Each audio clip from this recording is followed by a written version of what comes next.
ये है talks news network और आप देख रहे हैं पॉलिटॉक्स, राजनीति का कच्चा चिट्ठा। आने वाले लोकसभा चुनाव 2024 की तैयारियों को लेकर सभी पार्टियों ने कमर कस ली है। विपक्ष को एकजुट करने की कई सिरों से कोशिश की जा रही है। ममता बनर्जी और शरद पवार अपने स्तर पर इसको लेकर लगातार मीटिंग कर रहे हैं। चुनावी रणनीतिकार प्रशांत किशोर कह चुके हैं कि सारी कवायद कांग्रेस के बिना बेकार है। कांग्रेस के बिना कोई भी गठबंधन मोदी को चुनौती नहीं दे पाएगा। अब बात की जाए यूपीए का ढांचा नए सिरे से खड़ा करने या नया गठबंधन बनाने में कांग्रेस की समस्या यह है कि राहुल गांधी से ज्यादातर विपक्षी नेताओं को दिक्कत है। ज्यादातर बड़ी पार्टियों के नेता राहुल को अपना नेता मानने को तैयार नहीं हैं। मोदी के खिलाफ नया मोर्चा बनाने में एक ये भी बड़ी समस्या है कि कांग्रेस समेत सभी बड़े क्षेत्रीय क्षत्रपों की अपनी अपनी महत्वाकांक्षाएं हैं, जिनसे उनको लग रहा है कि वे राहुल को क्यों आगे करें। तो कुछ ऐसे भी लोग हैं जो भाजपा की ओर से राहुल के खिलाफ किए गए प्रचार को सही मानने लगे हैं। आपको बता दें कि भाजपा ने पिछले 7 साल में अपने IT सेल की मदद से राहुल गांधी को पप्पू के तौर पर स्थापित किया है। भाजपा के नेता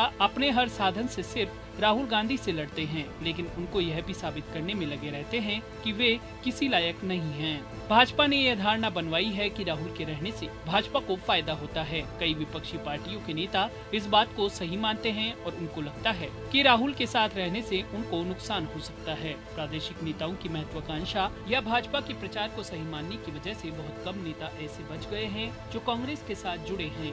हालांकि इसमें भी उनकी मजबूरी ज्यादा है, क्योंकि बिहार, झारखंड से लेकर तमिलनाडु तक क्षेत्रीय पार्टियों को लगता है कि कांग्रेस अलग लड़ी तो उनको नुकसान पहुंचा सकती है। बहरहाल राहुल गांधी से दिक्कत का आलम यह है कि संसद के चालू सत्र के दौरान मंगलवार और बुधवार दोनों दिन विपक्षी पार्टियों की बैठक हुई, जिसमें राहुल शामिल हुए, लेकिन तृणमूल के नेता उसमें नहीं गए। जैसे ये खबर आई है कि राहुल विपक्षी नेताओं की बैठक की अध्यक्षता करेंगे, उसके बाद प्रेस को संबोधित करेंगे।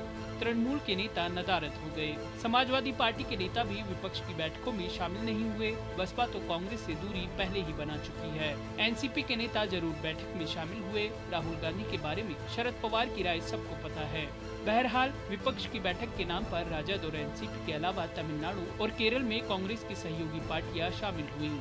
राहुल गांधी फिलहाल देश की सबसे बड़ी विपक्षी पार्टी के नेता हैं, तो उनका काम है सरकार का विरोध करना, सो वे विरोध करते हैं। लेकिन ऐसा लग रहा है कि वे जितना सरकार का विरोध करते हैं, उससे ज्यादा सरकार के मंत्री और सत्तारूढ़ पार्टी के नेता उनका विरोध करते हैं। जब उनका विरोध करने के लिए तर्क संगत बातें नहीं होती हैं, तो कुतर्कों या अजीबोगरीब तर्कों से भी उनका विरोध किया जाता है। राहुल गांधी सोमवार को जब ट्रैक्टर चलाकर संसद पहुंचे और केंद्र सरकार के बनाए 3 कृषि कानूनों का विरोध किया।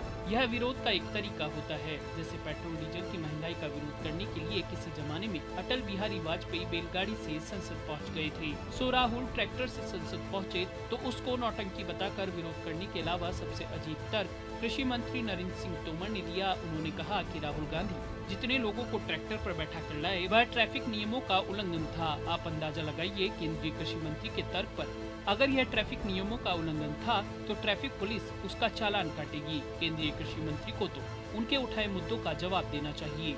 इसमें 2-4 दिन पहले नई विदेश राज्य मंत्री मीनाक्षी लेखी ने राहुल गांधी पर हमला करते हुए कहा कि अगर महामारी के दौरान राहुल ने अपनी भूमिका ठीक तरीके से निभाई होती तो लोगों को इतनी दिक्कत नहीं होती। इस टिप्पणी को लेकर लेखी सोशल मीडिया पर काफी ट्रोल हुई। लोग पूछ रहे हैं कि राहुल गांधी क्या प्रधानमंत्री या स्वास्थ्य मंत्री थे जो उन्होंने अपनी भूमिका ठीक से नहीं निभाई। यह भी पूछा जा रहा है कि अगर विपक्ष के नेता के नाते उन्होंने किसी सरकार के काम में बाधा डाली तो आपदा प्रबंधन कानून के तहत उनके खिलाफ कार्रवाई क्यों नहीं हुई। बहरहाल केंद्रीय मंत्री बनने के बाद लेखी अपना एक अलग ही रूप दिखा रही है। इसी तरह से कोरोना की पहली लहर के दौरान राहुल गांधी दिल्ली से पलायन कर रहे प्रवासी मजदूरों के एक परिवार से सड़क पर मिले थे, जब वित्त मंत्री निर्मला सीतारमण ने कहा था कि राहुल ने मजदूरों का समय खराब किया। पॉलिटॉक्स ब्यूरो, दिल्ली। ये है टॉक्स न्यूज नेटवर्क और आप देख रहे हैं पॉलिटॉक्स, राजनीति का कच्चा चिट्ठा।